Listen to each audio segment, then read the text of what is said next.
VK గారు ఇప్పుడు గఫూర్ అన్న చెప్పిన దానికి కంటిన్యూషను.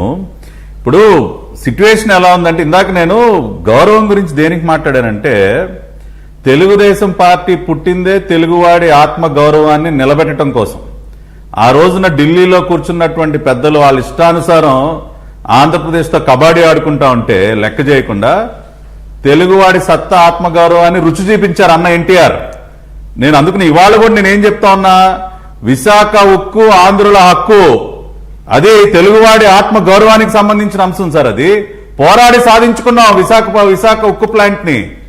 దాన్ని గౌరవించాలి కదా, దాన్ని పరిగణలోకి తీసుకోవాలి కదా. మేము పరిగణలోకి తీసుకోము, మా ఇష్టానుసారం చేస్తామంటే తెలుగువాడి ఆత్మ గౌరవం దెబ్బతింటుంది. గౌరవం ఇవ్వటం అంటే అది రికగ్నైజ్ చేయాలి, మేము అది చెప్పేది. కాబట్టి అటువంటి వాటికి భంగం కలిగే విధంగా ఎవరు ప్రవర్తించినా తెలుగుదేశం పార్టీ ఒప్పుకోదు. ఆ విషయాన్ని భారతీయ జనతా పార్టీ అయినా మరే ఇతర పార్టీ అయినా గుర్తుపెట్టుకోవాలి. టీడీపీ జనసేనతో కలవాలనుకునేటటువంటి ఎవరైనా సరే తెలుగువాడి ఆత్మ గౌరవాన్ని నిలబెట్టే విధంగా ప్రవర్తించాలి. That is point number 1. రెండో పాయింట్, ఇందాక రగన్న మాట్లాడుతూ నాకు కొంత ఆశ్చర్యం కలిగింది.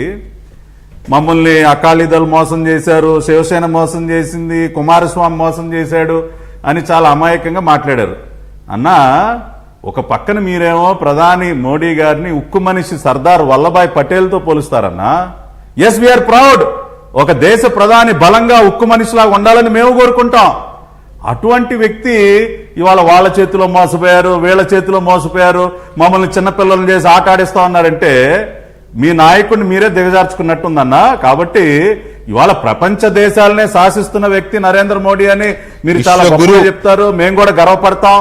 G20 సమిట్ పెట్టుకున్నాం, ఒక పక్కన చైనాని, ఒక పక్కన జో బైడెన్ ని, వీళ్ళందరినీ కూడా చక్కగా బ్యాలెన్స్ చేస్తున్నటువంటి వ్యక్తిని. మరి అటువంటి వ్యక్తిని ఎవరన్నా మోసం చేసి, ఇక్కడ మీరు మోసపోవటం కాదన్నా, మీరు ఆత్మ పరిశీలన చేసుకోవాలి.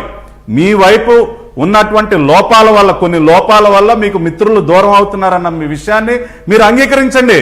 అంతేగాని మమ్మల్ని మోసం చేసి వెళ్ళిపోతా ఉన్నారు, మేము మోసపోతున్నాం అంటే అది నాట్ యాక్సెప్టబుల్ అన్నా. సో కైండ్లీ చేసుకోండి, ఇంకొకటి కూడా దగ్గర ఉంచుకోవాలో ఒక్క నిమిషం కూడా ఆలోచించవచ్చు. ఒక్క నిమిషం నన్ను పూర్తి చేయనండి వికీ గారు. కంక్లూడ్ ప్లీజ్, కంక్లూడ్ చేయండి. ఇప్పుడు ఆ రకంగా మీరు ఆత్మ పరిశీలన చేసుకుంటే ఎన్డీఏలో 10 మంది మిత్రులు ఎక్కువ కాలం ఉంటారు. మూడోది రగన్న, ఇప్పుడే నాకు ఒక బ్రేకింగ్ స్క్రోలింగ్ నేను చదివా, మీకు చదివి వినిపిస్తా. సిబిఐ ఎస్పీ రామ్ సింగ్ వివేక కుమార్తె సునీత అల్లుడిపై ఏపీ పోలీస్ ఛార్జ్షీట్ దాఖలు. పులివెందుల కోర్టులో ఛార్జ్షీట్ దాఖలు చేసిన పోలీసులు, ఈ నెల 15న వివిధ సెక్షన్ల కింద కేసులు నమోదు చేసిన పోలీసులు. ఏంటన్నా ఇది జబర్దస్త్ కామెడీ షోనా ఇది? చంపినోళ్ళు ఇన్వెస్టిగేట్ చేస్తున్నటువంటి అధికారిపైన ఛార్జ్షీట్ వేస్తారా? బాబాయ్ని గొడ్డలిపోటుకు గురి చేసి ఎదురు సిబిఐ అధికారిపైన ఛార్జ్షీట్ ఏంటంటే ఇది కామెడీ షోనా ఇది? మీరు ఇటువంటివి చూస్తే ఎలా ఉపేక్షిస్తారన్నా? మొన్న కర్నూలులో చూసాం, అవినాష్ రెడ్డిని టచ్ చేయకుండా అక్కడ పడిగాపులు కాశారు సిబిఐ. ఇవాళ ఎదురు సిబిఐ పైన ఛార్జ్షీట్ వేస్తామంటే కాదన్నా, మీరు ఎలా చూస్తూ ఊరుకున్నారు? మీరు ఎలా చూస్తూ ఊరుకుంటున్నారు? ఇటువంటి వాటిపైన చర్యలు తీసుకోకపోతే ప్రజలు ఎలా విశ్వసిస్తారు? కాదు, ప్రజలు ఎలా విశ్వసిస్తారు? నేను మిమ్మల్ని కోరుకునేది ఏంటంటే, రగన్న ఒక్క నిమిషం అన్న, క్రాస్ టాక్ వద్దన్నా. అన్న, మీరు మాట్లాడినప్పుడు నేను విన్నాను, క్రాస్ టాక్ వద్దు దయచేసి. మీకు అవకాశం ఇచ్చినప్పుడు మాట్లాడండి.